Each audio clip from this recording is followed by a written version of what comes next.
Okay, ચાલો તો હવે આપણે આજે જે છે એ નવા ચેપ્ટરની શરૂઆત કરવાની થશે. આ નવા ચેપ્ટરની જો આપણે વાત કરીએ તો આપણે પાછા ઓર્ગેનિક સેક્શન તરફ આગળ વધશું. હવે આપણે વાત કરવી છે ચેપ્ટર નંબર 12 આલ્ડીહાઇડ, કીટોન અને કાર્બોક્સિલિક એસિડ. આની પહેલાનું આપણે જે ચેપ્ટર પૂરું કરેલું છે વિદ્યુત રસાયણ, એની અંદરની જો આપણે ચર્ચા કરીએ, ખાલી તમને વાત કરી દઉં તો એનો આપણે માત્ર માહિતીનો ભાગ જે હતો એ સંપૂર્ણ તમને રજૂ કર્યો છે. જ્યારે આપણે રૂબરૂ મળવાનું થશે ત્યારે એની અંદર અમુક જે ટોપિક રહી જતા હશે તો તમને જે વધારાની પ્રેક્ટિસ કરાવવાની થશે એ તમામ પ્રકારની વસ્તુ આપણે શીખવાની થશે. હવે આપણે જે છે એ આ ચેપ્ટરની જો ચર્ચા કરીએ આલ્ડીહાઇડ, કીટોન તથા કાર્બોક્સિલિક એસિડ, તો આલ્ડીહાઇડ, કીટોન અને કાર્બોક્સિલિક એસિડ આ ત્રણે ત્રણ ઘટકો વચ્ચે એક નાનકડી સામ્યતા જોવા મળશે. આ ત્રણે ત્રણ વચ્ચે શું જોવા મળશે? એક નાનકડી સામ્યતા જોવા મળશે. કઈ સામ્યતા? ફોર એક્ઝામ્પલ, મારે આલ્ડીહાઇડને રજૂ કરવો છે તો આપણે આલ્ડીહાઇડની રજૂઆત કરશું આર સી ડબલ બંધ OH તરીકે. હવે આપણે કીટોનને દર્શાવવો હોય તો આપણે કીટોનને દર્શાવશું આર સી ડબલ બંધ OR તરીકે. ત્રીજા નંબરની આપણે વાત કરીએ કે જો આપણે કાર્બોક્સિલિક એસિડને દર્શાવવાનો હોય તો આપણે અહીંયા દર્શાવવાનો થશે આવી રીતે આર સી ડબલ બંધ OH તરીકે. મતલબ આપણી પાસે આ જે ત્રણે ત્રણ ઘટકો આવેલા છે એ ત્રણે ત્રણ ઘટકોની ઓળખાણ કરી નાખીએ કે આ આપણી પાસે રહેલો ઘટક કોણ છે, તો કે આ આપણી પાસે રહેલો ઘટક આલ્ડીહાઇડ છે. આ આપણી પાસે રહેલો ઘટક કોણ છે? આ આપણી પાસે રહેલો ઘટક કીટોન છે. આમની વાત કરીએ તો આમને આપણે કહેવાનું છે કાર્બોક્સિલિક એસિડ. તો તમે સમજો કે આ ત્રણે ત્રણ ઘટકો જે આવેલા છે આપણી પાસે એ ત્રણે ત્રણ ઘટકોની સામ્યતા એવી છે કે આ ત્રણે ત્રણ ભાઈબંધ જે છે એ વચ્ચેની બાજુએ તમે જો એક જ સરખો ભાગ દર્શાવે છે, જેને આપણે કહેવાનું છે સી ડબલ બંધ O, જેને આપણે શેના તરીકે ઓળખવાનું છે? સી ડબલ બંધ O તરીકે. તો એનો મતલબ એવો થયો કે આ જે સી ડબલ બંધ O આવેલું છે આને કહેવામાં આવે છે કાર્બોનિલ કાર્બન. મતલબ કે આ ત્રણે ત્રણ ઘટકો અને આના સિવાયના બીજા વ્યુત્પન્ન શબ્દનો મતલબ શું થાય કે મૂળભૂત ઘટકો હોય ને એનાથી બનેલા જે બીજા વધારાના પેટા ઘટકો જે છે એને એના વ્યુત્પન્ન તરીકે ઓળખાય. તો આપણે આલ્ડીહાઇડ, કીટોન કે કાર્બોક્સિલિક એસિડ કે બીજા કોઈ પણ વ્યુત્પન્નની વાત કરીએ ને તો આ દરેકની ખાસિયત એવી છે કે દરેક સી ડબલ બંધ O ઘટક ધરાવે છે, જેને આપણે કાર્બોનિલ કાર્બન તરીકે ઓળખાવી શકાય. આપણે એને શેના તરીકે ઓળખાવી શકાય? કાર્બોનિલ કાર્બન જે છે એના તરીકે ઓળખાવી શકાય. તો હવે આ જે કાર્બોનિલ કાર્બન યુક્ત ઘટકો જે આપણી પાસે આવેલા છે એની જો આપણે ચર્ચા કરીએ તો હવે આપણે એમ દર્શાવવાનું થશે કે આ કાર્બોનિલ કાર્બન સંકરણ કયું ધરાવે છે. આપણે આની જો વાત કરીએ સી ડબલ બંધ O, તો આ કાર્બોનિલ કાર્બન જે છે એમાં કાર્બન તો કે sp2 સંકરણ ધરાવે, ઓક્સિજન તો કે sp2 સંકરણ જે છે એ સંકરણ ધરાવે છે. તો હવે આપણે આવા કાર્બોનિલ કાર્બન જે છે એનું બંધારણ જે છે એ બંધારણ પણ સમજાવવાનું થશે. થોડીક વાર પછી આપણે જે છે એ કાર્બોનિલ કાર્બનનું બંધારણ સમજીએ. પણ એના પહેલા કે આવા તમામ પ્રકારના ઘટકો જે છે એ જ્યારે કાર્બોનિલ કાર્બન સાથે જોડાયેલા હોય તો કયા કયા એવા ઘટક છે કે જે કાર્બોનિલ કાર્બન સાથે જોડાયેલા છે આના સિવાય, તો આપણે લખશું આવી રીતે આર સી ડબલ બંધ O અને અહીંયા જે છે એ દર્શાવવાનું છે આપણે NH2. અહીંયા લખશું આર સી ડબલ બંધ O, અહીંયા લખી નાખશું Cl, અહીંયા લખી નાખશું આર સી ડબલ બંધ OR તરીકે દર્શાવી દેવાનું થશે આપણે. એના પછી આપણે લખી નાખશું આર સી ડબલ બંધ O ઓક્સિજન, સી ડબલ બંધ OR આવી રીતના. તો આવા જે જુદા જુદા ઘટકો છે તો આ તમામે તમામ ઘટકો એવા જ છે, તમે જોઈ શકો કે છે જેની અંદર કાર્બોનિલ કાર્બન આપણને જોવા મળે છે. આ તમામ ઘટકો એવા પ્રકારના છે કે જેની અંદર આપણને શું જોવા મળે છે? આવો કાર્બોનિલ કાર્બન જોવા મળે છે. તો આ જે બધા ઘટકો જે છે એને કાર્બોક્સિલિક એસિડ જે છે એના વ્યુત્પન્નો તરીકે ઓળખવામાં આવે છે. શેના તરીકે ઓળખવામાં આવે છે? વ્યુત્પન્ન. मतलब કે કાર્બોક્સિલિક એસિડ માંથી બનેલા એના બીજા પેટા પ્રકારો જેની અંદર કાર્બોનની સાથે NH2 જોડાયેલું હોય તો આવા ઘટકને આપણે એમાઇડ તરીકે ઓળખાવશું. શેના તરીકે ઓળખાવશું? એમાઇડ તરીકે. જો આની સાથે ક્લોરીન જોડાયેલું હોય તો આને એસિડ ક્લોરાઇડ કહેવામાં આવે છે. શું કહેવામાં આવે છે? Acid chloride. આવી રીતે જો આની સાથે OR ઘટક જોડાયેલો હોય તો આપણે આને જે છે એ એસ્ટર જે છે એ એસ્ટર તરીકે ઓળખાવી શકાય છે. અને જો આની સાથે એસાઇલ સમૂહ જોડાયેલો હોય તો આને આપણે એનહાઇડ્રાઇડ જે છે એ એનહાઇડ્રાઇડ તરીકે ઓળખાવી શકાય. તો હવે આપણી પાસે આખું બોર્ડ આવેલું છે, સંપૂર્ણ બોર્ડ. એ સંપૂર્ણ બોર્ડ જે છે એ જોવો જોઈએ શું દર્શાવે છે? તો કે આપણી પાસે આ જે સંપૂર્ણ બોર્ડ આવેલું છે એવું દર્શાવે છે કે દરેક ઘટક કાર્બોનિલ કાર્બનથી જોડાયેલો છે. તો આ આપણે આખા ચેપ્ટરમાં આમ પ્રાથમિક રીતે જોવા જઈએ તો આપણે કાર્બોનિલ કાર્બન સાથેના જ સંયોજનો જે છે એ શીખવાના થશે. તો એ કાર્બોનિલ કાર્બનનું બંધારણ કેવું છે એની હવે આપણે ચર્ચા કરવાની થશે. અને કાર્બોનિલ કાર્બન આપણે આલ્ડિહાઇડ, કીટોન અને કાર્બોક્સિલિક એસિડ માટે જે છે એ દર્શાવવાનું થશે. બરાબર છે? તો હવે આપણે કાર્બોનિલ કાર્બનનું બંધારણ જે છે એ શીખીએ. બરાબર? ચાલો.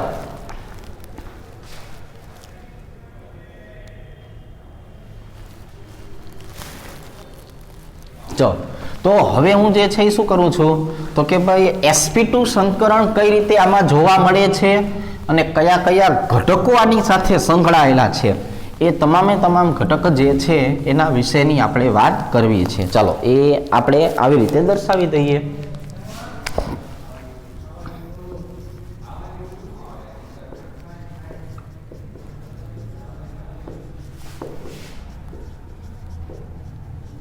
જો કાર્બોનિલ કાર્બનના બંધારણની વાત કરવી હોય તો આપણે આટલી માહિતી તો આપી દીધી છે કે કાર્બોનિલમાં બંને ઘટકોનું સંકરણ કયું થાય? sp2 સંકરણ થાય છે. બરાબર? કારણ કે એકબીજા સાથે એ કેવા બંધથી જોડાયેલા છે? દ્વિબંધથી જોડાયેલા છે. એટલે અહીંયા હું લખું છું 6 નંબરનો કાર્બન. 6 નંબરનો કાર્બન હોય એટલે શું લખાય? Helium complete 2s2 2p2. અહીંયા 2s2 નો મતલબ એવો થયો કે ભાઈ આપણી પાસે જે 2s કક્ષક છે એ 2s કક્ષકની અંદર 2 ઇલેક્ટ્રોન સમાયેલા હશે, 1 અને 2. 2p કક્ષકમાં પણ કેટલા ઇલેક્ટ્રોન સમાયેલા હશે? 2. પણ જ્યારે હવે સંકરણમાં ભાગ લેવાનું થશે ત્યારે 1 ઇલેક્ટ્રોન જે છે એ 2s કક્ષકમાંથી સ્થાનાંતર થઈને ક્યાં આવવાનો છે? 2p કક્ષકમાં. એટલે હવે આપણને જે છે એ આવા પ્રકારની વૃત્તિ જે છે એ થયેલી જોવા મળશે કે ઇલેક્ટ્રોન જે છે એ એક 2s કક્ષકમાંથી ક્યાં આવી જવાનો છે? 2p કક્ષકમાં. એટલે 2p કક્ષકમાં આપણને 3 ઇલેક્ટ્રોન જોવા મળે છે. તો હવે આપણે જો અહીંયા જોવા જઈએ ને તો અહીંયા આપણે આવી રીતે દર્શાવશું કે અહીંયા જે કક્ષકો જે છે આને આપણે જ્યારે ભેગી કરવાની થશે ત્યારે એમાંથી આપણને આવી નવી 3 કક્ષકો બનેલી જોવા મળશે. કેટલી કક્ષક જોવા મળશે? 3 કક્ષકો બનેલી જોવા મળશે ને 3 કક્ષક છે એમાં એક ઇલેક્ટ્રોન અયુગ્મિત આવેલો હશે. અને એક કક્ષક એવી હશે કે જે પ્રક્રિયા છે એમાં ભાગ લેતી નથી અને એવી કક્ષકને કહેવામાં આવે છે 2pz કક્ષક. પણ જે 3 કક્ષકો એકબીજા સાથે ભેગી થઈને બનેલી છે, જોડાયેલી છે, હવે આ 3 કક્ષકો જેમાં s અને p બે આવેલી છે એટલે આને કહેવામાં આવે છે sp2 સંકૃત કક્ષકો. જો આવી માહિતી આપણે 11મા ધોરણમાં શીખેલા હતા કે ભાઈ પહેલા ઇલેક્ટ્રોન જે છે એમાં ઉત્તેજિત થઈને છેલ્લી p કક્ષકમાં આવવાનો છે, પછી એમાંથી એક s પ્રકારની અને 2 p પ્રકારની કક્ષક જે છે, એક s પ્રકારની અને 2 p પ્રકારની જે કક્ષક છે એ એકબીજા સાથે જોડાવા આવે છે. તો એનો મતલબ એવો થયો કે એમાંથી હવે આપણને sp2 સંકૃત કક્ષક જે છે એ sp2 સંકૃત કક્ષક મળશે. અને આ જે sp2 સંકૃત કક્ષક જે આવેલી છે એમાં એક વધારાની કક્ષક કે જે પ્રક્રિયામાં ભાગ નહીં લે એને આપણે 2pz કક્ષક કહીશું. તો આ માહિતી આપણે કોના માટે લખી છે? તો કે આ માહિતી આપણે કાર્બન માટે લખી છે. હવે સેમ વસ્તુ આપણે ઓક્સિજન માટે પણ દર્શાવવી પડશે. એટલે જો 8 નંબરનું ઓક્સિજન હોય તો એની ઇલેક્ટ્રોન રચના શું થાય? Helium complete 2s2 2p4. એટલે 2s કક્ષકની અંદર 2 ઇલેક્ટ્રોન આવેલા હશે અને 2p કક્ષકમાં 4 ઇલેક્ટ્રોન આવેલા હશે, 1 અને 2 1 2 3 અને 4 પણ આમાંથી પણ આપણે જોવા જઈએ તો હવે આપણે જે છે એ કઈ કક્ષકો ભાગ લેશે તો કે 1s અને 2p કક્ષકો જે છે એ સંકરણમાં ભાગ લીધેલી જે છે એ આપણને જોવા મળશે આવી રીતે અને આમાંથી પણ એક એવી કક્ષક હશે જે પ્રક્રિયા જે છે એ પ્રક્રિયામાં ભાગ લેતી નથી એટલે આમાં જોવો જોઈએ 1 અને 2 આમાં પણ 1 અને 2 આમાં 1 આમાં પણ 1 હવે જે ભાગ નથી લેતી કક્ષક એને આપણે શું નામ આપવાનું છે 2pz નામ આપવાનું છે જે ઓક્સિજન છે એની પણ એક કક્ષક એવી થઈ કે જે પ્રક્રિયામાં ભાગ લેતી નથી એને પણ આપણે 2pz નામ આપશું ફરીથી એક વખત તમે સમજો આ 8 નંબરનો ઓક્સિજન એટલે હિલિયમ કમ્પ્લીટ 2s2 2p4 એમાં 2 ઇલેક્ટ્રોન s કક્ષકમાં 4 ઇલેક્ટ્રોન p કક્ષકમાં હવે એક s પ્રકારની અને બાકીની 2 p પ્રકારની કક્ષકો જ્યારે ભેગી થશે અને જોડાશે ત્યારે એમાંથી હવે જે બને છે એને કહેવામાં આવે છે sp2 સંકૃત કક્ષકો અને આમની એક કક્ષક જે છે એ પ્રક્રિયામાં ભાગ લેતી નથી એને કહેવાય 2pz હવે અહીંયા તમે જોશો તો અહીંયા બંને ઇલેક્ટ્રોન જે છે યુગ્મિત અવસ્થા ધરાવે છે હવે આ જે યુગ્મિત અવસ્થા ધરાવતા ઇલેક્ટ્રોન જે છે એ બંને ઇલેક્ટ્રોન જે છે એને સંયુક્ત રીતે કહેવામાં આવે છે અબંધકારક ઇલેક્ટ્રોન યુગ્મ આ બંનેને શું કહેવામાં આવે છે અબંધકારક ઇલેક્ટ્રોન યુગ્મ ઓક્સિજન જે છે એ 2 જોડ અબંધકારક ઇલેક્ટ્રોન યુગ્મ ધરાવે છે એ તમે આના ઉપરથી નક્કી કરી શકો હવે જોવો જોઈએ અહીંયા આપણી પાસે જે છે એ શું આવેલું છે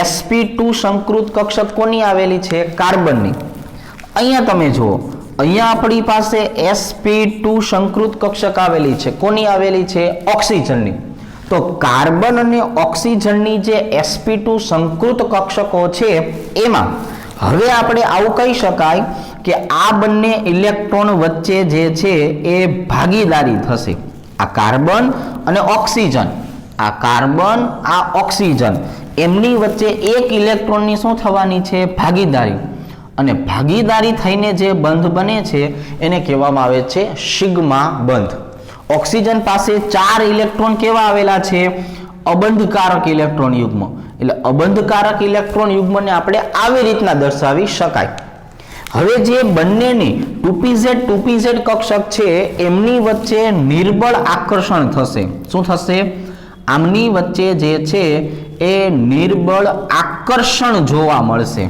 હવે જે નિર્બળ આકર્ષણ દ્વારા બંધ બને છે એ બંધ જે છે એને આપણે નામ આપવાનું છે પાઈ બંધ કાઉન્સમાં લખી નાખશું કે નિર્બળ આકર્ષણ જે છે એ આકર્ષણ દ્વારા બનેલો બંધ થયો તો જો ઓક્સિજન પાસે 2 ઇલેક્ટ્રોન હતા એમાં એક ઇલેક્ટ્રોને શું કરેલી છે ભાગીદારી કરેલી છે અને એક ઇલેક્ટ્રોન વચ્ચે શું થયું છે તો કે એક ઇલેક્ટ્રોન વચ્ચે માત્ર નિર્બળ પ્રકારનું આકર્ષણ થયેલું છે હજુ આપણે કાર્બનની વાત કરીએ તો કાર્બન પાસે 2 સંયોજકતા કેવી છે ખાલી છે હવે આપણે કાર્બનની વાત કરીએ તો કાર્બન પાસે 2 સંયોજકતા ખાલી છે એમાં એકની પાસે E1 ઇલેક્ટ્રોન આવેલો હશે બીજા પાસે E2 ઇલેક્ટ્રોન આવેલો હશે આપણે નામ આપી દઈએ કે ભાઈ અહીંયા જે પહેલો ઇલેક્ટ્રોન છે એને હું E1 કહી દઉં અને બીજાને કહી દઉં E2 તો હવે કાર્બોનિલ કાર્બન છે E1 અને E2 કોની સાથે જોડાશે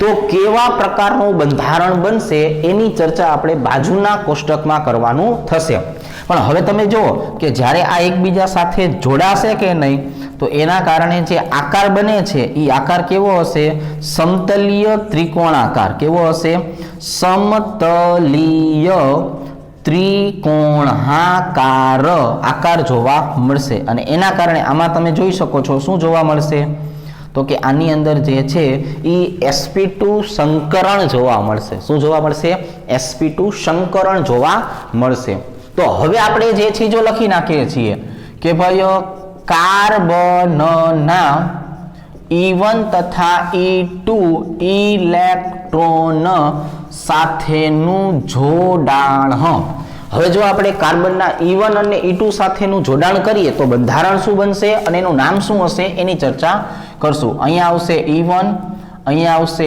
E2, અહીંયા બનવાનું છે આપણે બંધારણ, અને એ જે બંધારણ છે એનું અહીંયા શું લખી નાખશું? નામ. બરોબર. જો મતલબ એવો થયો કે આ બંને સાથે કોણ ભાગીદારી કરવા આવે છે એનું મહત્વ છે. ફોર એક્ઝામ્પલ E1 અને E2 બંને સાથે હાઇડ્રોજન જોડાય તો વચ્ચે તો કાર્બોનિલ તો છે જ, વચ્ચે જોવો જોઈએ કોણ છે? કાર્બોનિલ. તો એક બાજુએ કોણ જોડાવાનું છે?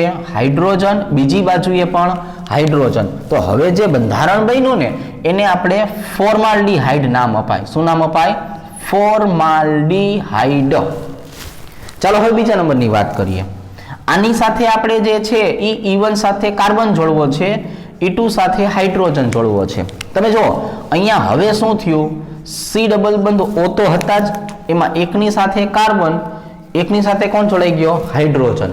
તો હવે જે બંધારણ બન્યું છે ને એ બંધારણ જે છે એને કહેવામાં આવે છે કોઈ પણ પ્રકારનો આલ્ડીહાઇડ, મતલબ કે ફોર્માલ્ડીહાઇડ સિવાયનો આલ્ડીહાઇડ.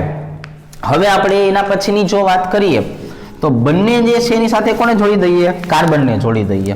હવે તમે સમજો કે ભાઈ C ડબલ બંધ O છે, હવે હું બંને બાજુએ કોને જોડી નાખું છું? કાર્બન અને કાર્બન.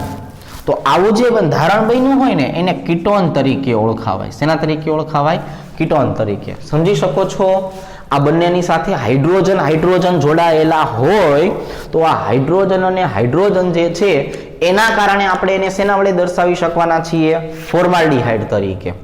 બીજા નંબરની વાત કરીએ, એકની સાથે કાર્બન જોડાય, બીજાની સાથે હાઇડ્રોજન જોડાય તો એને આપણે શું કહેવું છે?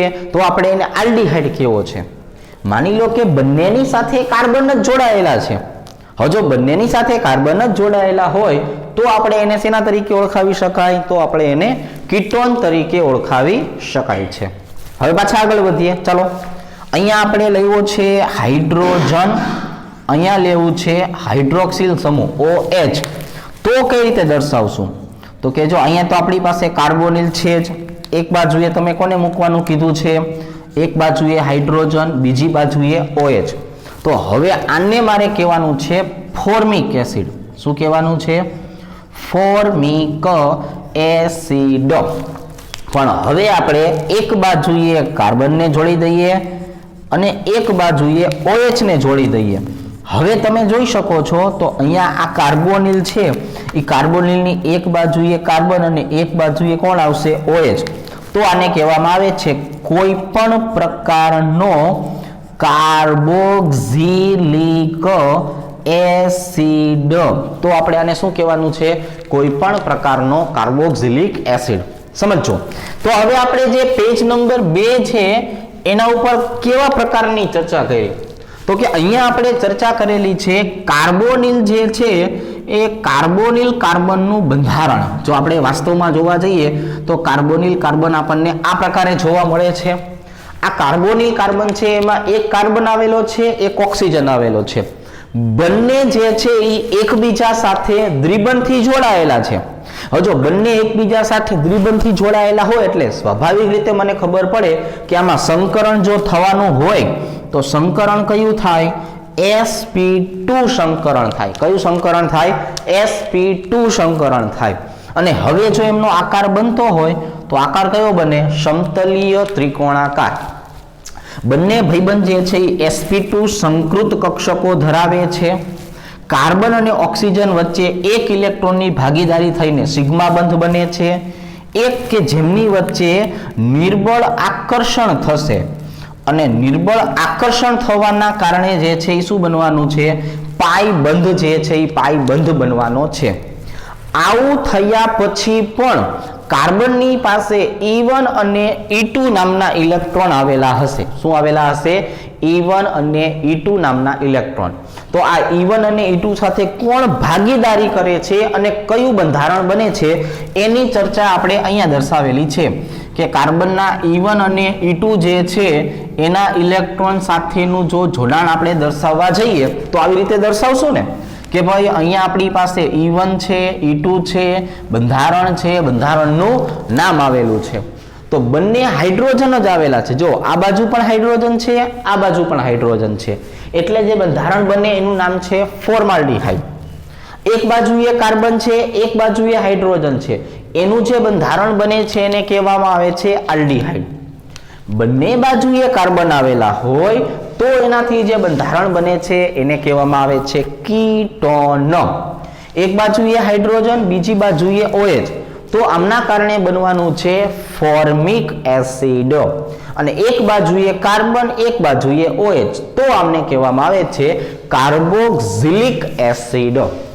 તો હવે આપણી પાસે આ બોર્ડ નંબર 2 જે છે એ સરસ રીતે તૈયાર થયેલું છે, બરોબર. તો આ જે બોર્ડ નંબર 2 છે એમાં આપણે કાર્બોનિલ કાર્બનનું બંધારણ દર્શાવેલું છે, જે હવે આલ્ડીહાઇડ, કીટોન અને કાર્બોક્સિલિક એસિડ એમ ત્રણે ત્રણનો જે છે એ સામાન્ય ઘટક કહેવામાં આવે છે.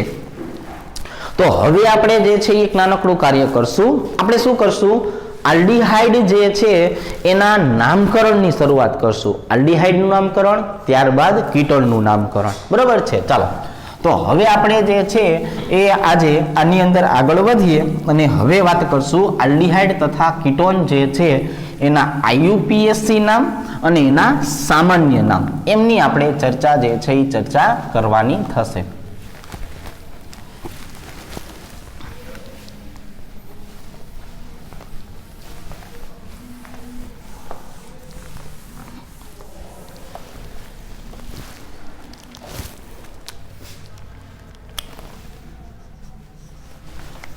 જો હવે આપણે ચર્ચા જે છે એ શેની કરવી છે?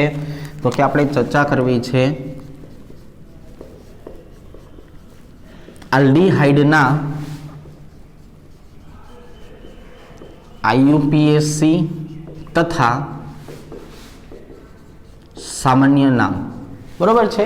ચાલો, હવે આપણે IUPAC નામ છે એની જો વાત કરીએ તો એમાં આપણે પ્રત્યય લગાડવો પડશે કે ભાઈ IUPAC નામ છે એ IUPAC નામની અંદર નામની પાછળ એક પ્રત્યય લાગશે અને પ્રત્યય જે છે એને ઓળખવામાં આવે છે આલ તરીકે. પણ આલ જે પ્રત્યય લાગે છે એ ક્યારે? કે જ્યારે આલ્ડીહાઇડ પોતે મુખ્ય ક્રિયાશીલ સમૂહ હોય ને ત્યારે. ક્યારે? મુખ્ય ક્રિયાશીલ સમૂહ હોય ત્યારે. અન્યથા આની અંદર પૂર્વક લગાવવામાં આવશે. શું લગાવવામાં આવશે? પૂર્વક. અને પૂર્વક જે છે એ કયો હશે? ઓક્સો. અને આ ક્યારે લગાડવામાં આવશે? કે જ્યારે આલ્ડીહાઇડ જે છે એ પોતે ગૌણ ક્રિયાશીલ સમૂહ હોય એવા સમયે. અને સામાન્ય નામ જે છે એની જો આપણે વાત કરીએ તો સામાન્ય નામ છે એના માટે આપણે શું કહેશું? તો કે સામાન્ય નામ માટે એવું કહેશું કે આમાં આલ્ડીહાઇડ જ પ્રત્યય લગાડવાનો. શું લગાડવાનો? આલ્ડીહાઇડ. પણ આલ્ડીહાઇડ જે આપણે શબ્દ વાપરીએ છીએ ને એ કાર્બનની સંખ્યા સાથે સંકળાયેલો હશે. કોની સાથે સંકળાયેલો હશે? કાર્બનની સંખ્યા સાથે. તો જો સામાન્ય નામ માટેની વાત છે કે સામાન્ય નામની અંદર એક કાર્બન આવેલો હોય, બે કાર્બન આવેલા હોય, ત્રણ કાર્બન આવેલા હોય, ચાર કાર્બન આવેલા હોય, પાંચ કાર્બન આવેલા હોય અને 6 કાર્બન આવેલા હોય, તો આપણે એને કઈ રીતે દર્શાવી શકીએ? માની લો કે એક જ કાર્બન આવેલો હોય ને તો આને ફોર્મ બોલાય. શું બોલાય? ફોર્મ.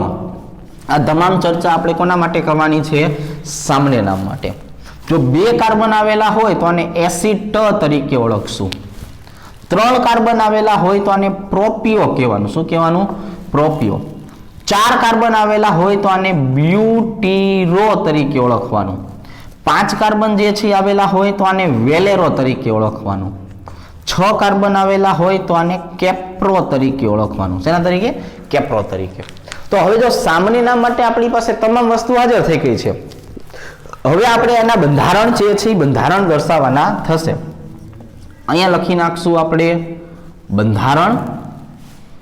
અહીંયા લખી નાખશું આપણે એમનું IUPAC નામ અને અહીંયા લખી નાખશું આપણે એમનું સામાન્ય નામ. બરોબર છે? આ બધું આપણે સામાન્ય બંધારણ જે છે એમના માટે કરીએ છીએ. ચાલો એક વખત ફરતી બંધારણ જે છે આવી લખી નાખીએ. HCHO. બીજું બંધારણ છે CH3CHO. ત્રીજું બંધારણ છે CH3CH2CHO.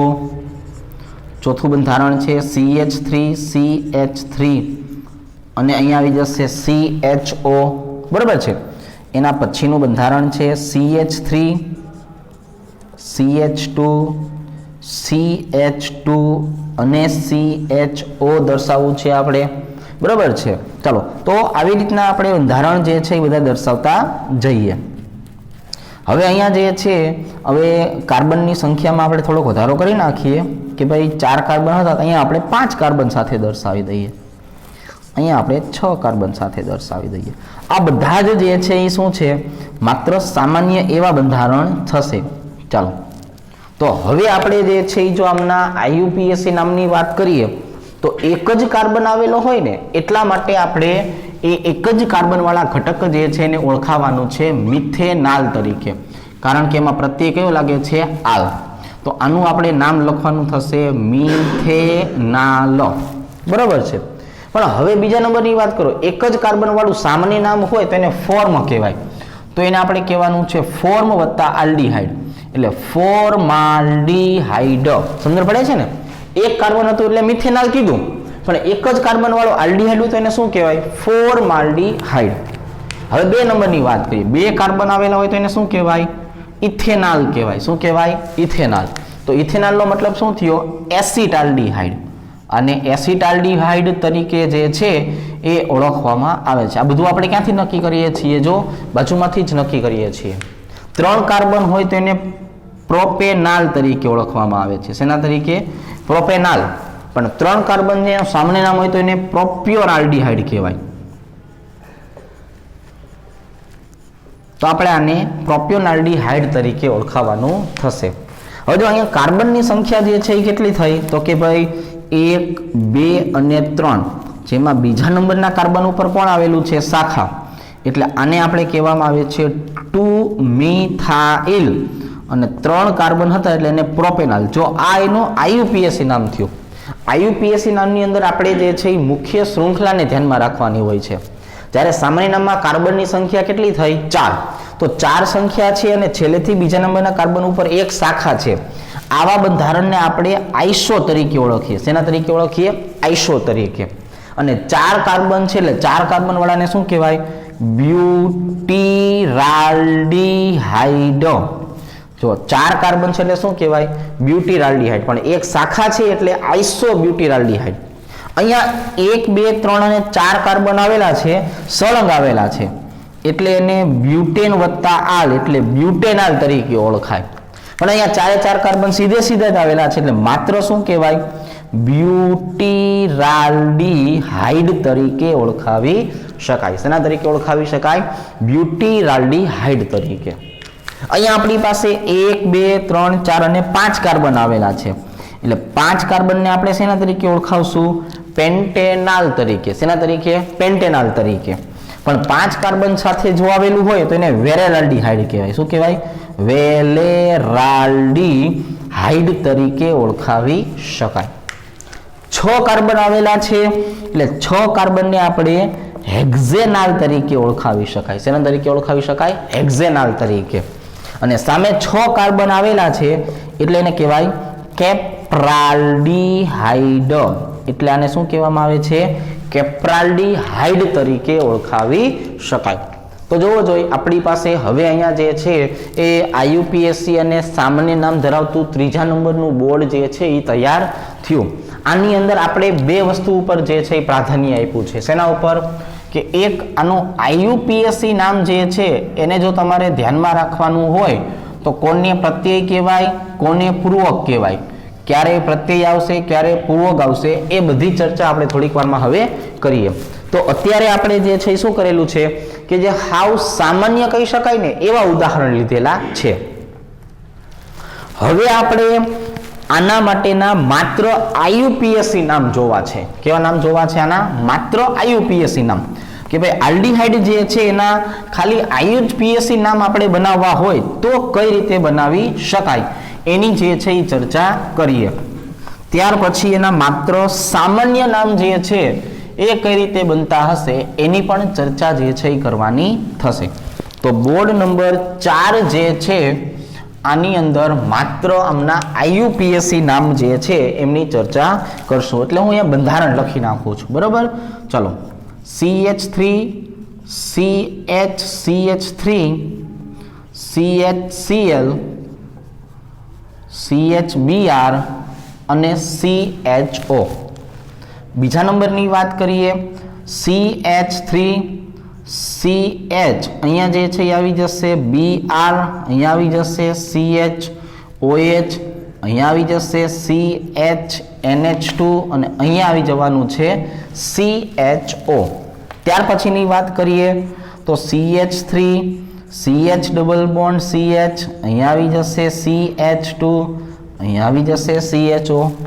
ત્યાર પછીની વાત કરીએ CH ટ્રિપલ બોન્ડ C, અહીંયા આવી જશે CH2, અહીંયા આવી જશે CHO.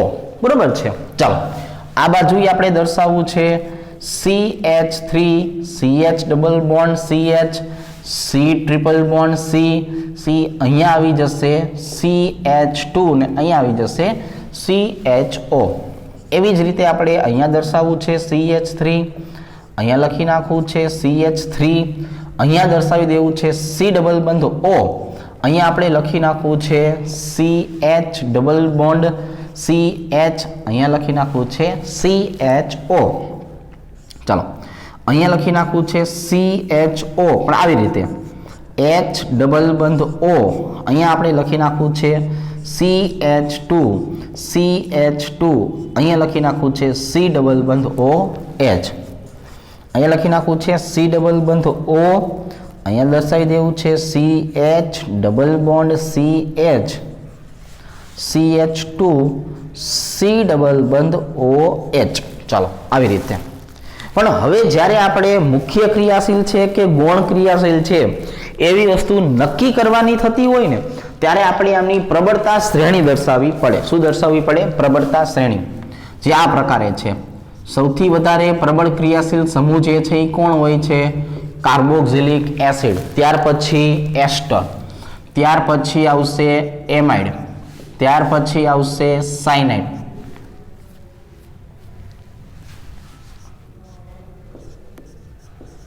ત્યાર પછી આલ્ડીહાઇડ, ત્યાર પછી કીટોન.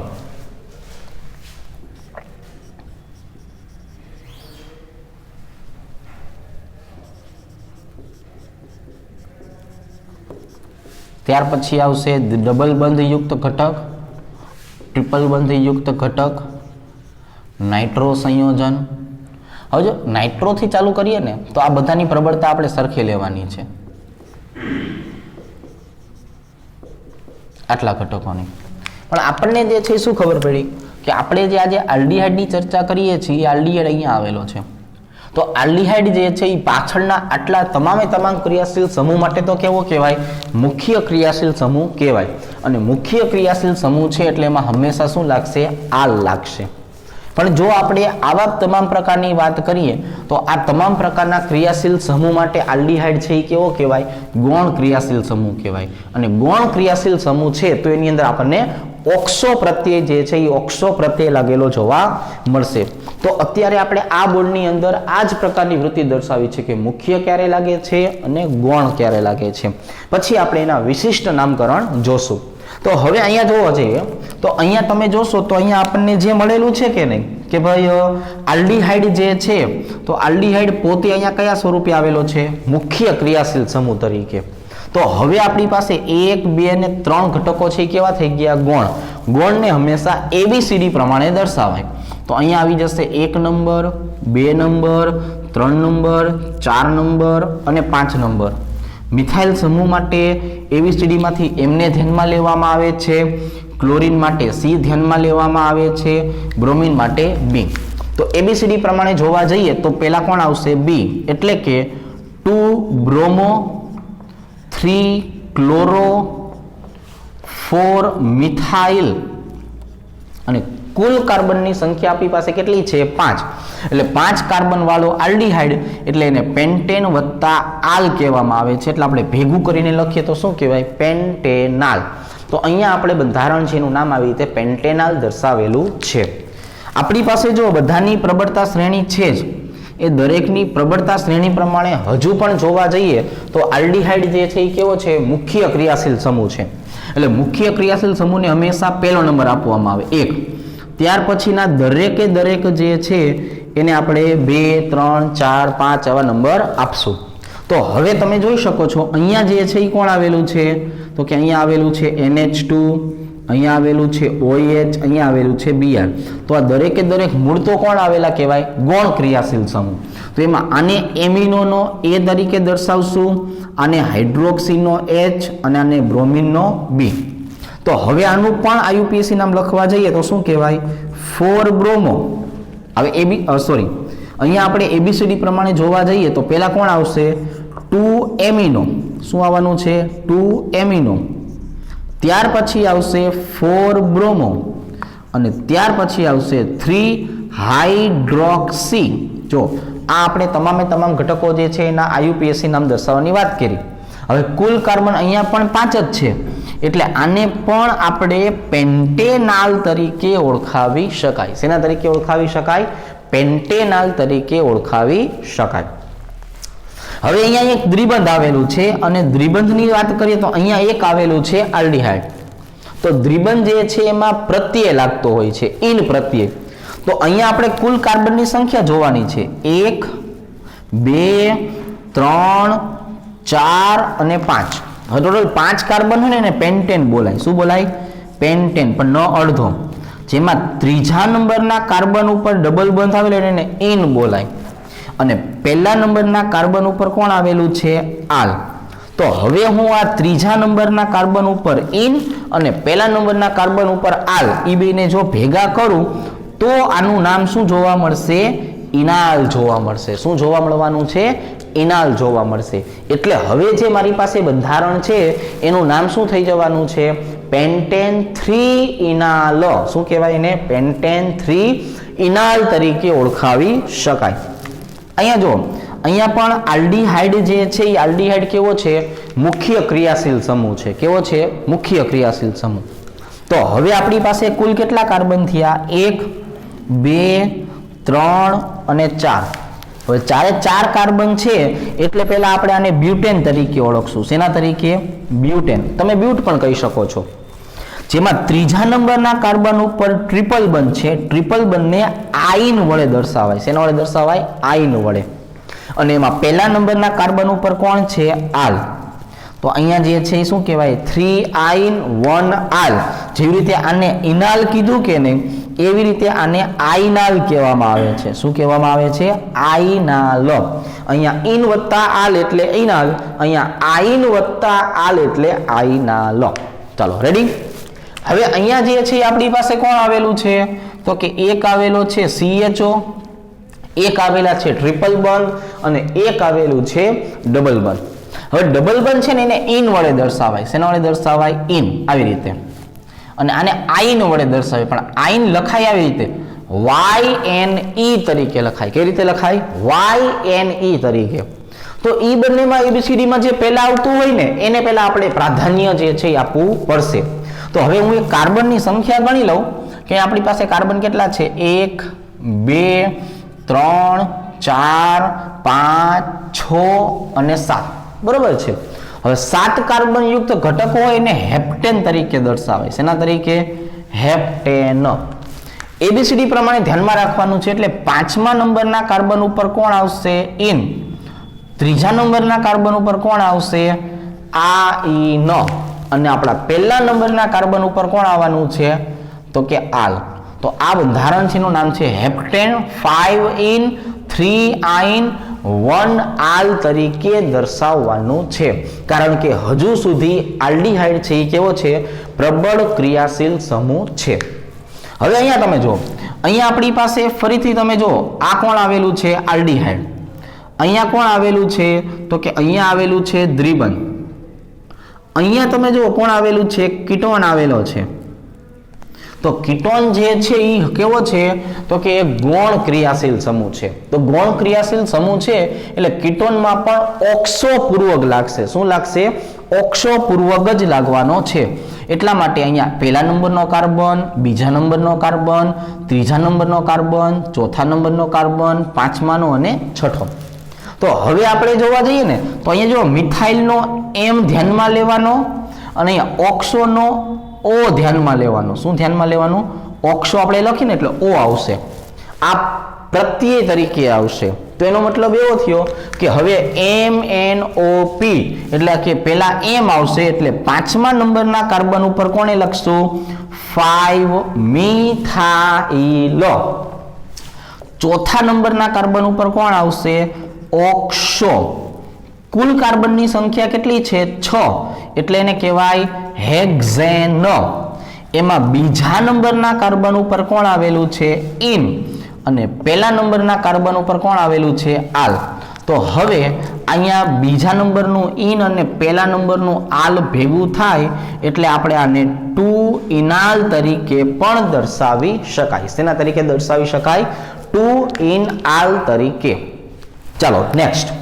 હવે તમે જોશો ને તો આ બાજુએ પણ C ડબલ બંધ OH આલ્ડીહાઇડ જ આવેલો છે, આ બાજુએ પણ C ડબલ બંધ O આલ્ડીહાઇડ જ આવેલો છે. બંનેની પ્રબળતા જે છે કેવી છે એક જ સરખી છે. એટલા માટે આપણે કોઈ પણ એક બાજુએથી પહેલો નંબર આપી શકાય. તો આમાં કુલ કાર્બનની સંખ્યા 4 હતી એટલે આપણે એને કેવું પડે બ્યુટેન.